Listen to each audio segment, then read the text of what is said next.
Well, happy St. Patrick's Day, everyone. Today is the feast of St. Patrick, and he is well known, of course, for being the evangelizer of the island of Ireland. And the funny thing is that St. Patrick is actually not from Ireland originally. He's actually from Great Britain, and when he was 16, was actually kidnapped and taken into slavery and taken to Ireland, where he was mistreated, where he was tortured, just treated very poorly. And after a couple of years, after some time, he was able to escape his slavery and he returned home. But it was through his great faith in God that he got through that whole ordeal. And so when he returned home, he was on fire with his faith. And so he went to study to be a priest and was ordained a priest and later consecrated a bishop. He then had a dream of these Irish voices crying out for his return to Ireland, which for most people would sound like something crazy, because who would want to return to the place where you've been tortured, where you had experienced so much hurt and wounds of the past?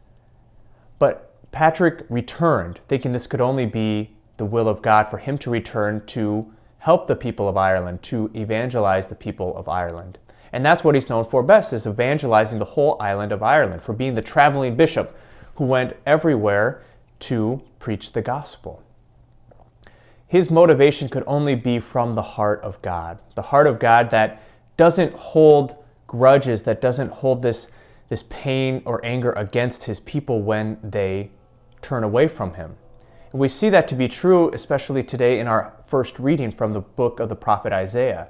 God is saying, "Come back to me, return to me. I will make the crooked way straight. I will make a pathway in the mountains," because he's merciful. He's not, these people of Israel who he's speaking to at this point are those who have denied God.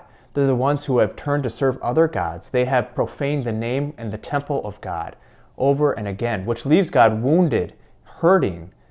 Yet he's always seeking to restore them and to restore the relationship they have. He doesn't want to lose these people. He doesn't want them to be lost and dead in their sin. He wants them to know his mercy and his forgiveness. Just like a mother doesn't forget her children, so God will not forget us. He says, even if a mother forgets her children, I won't forget you.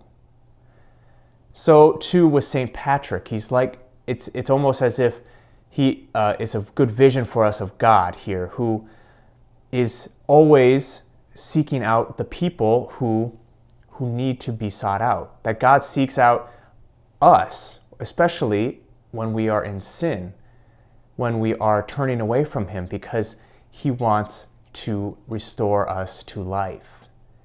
And so we ask today for that grace, like St. Patrick, to be able to face the traumas and hurts of the past, even those places where we feel the most pain, and allow God to show us mercy in those places, to go back to those places even to find the restoration and the healing that God wants to offer us, because our God is gracious and merciful.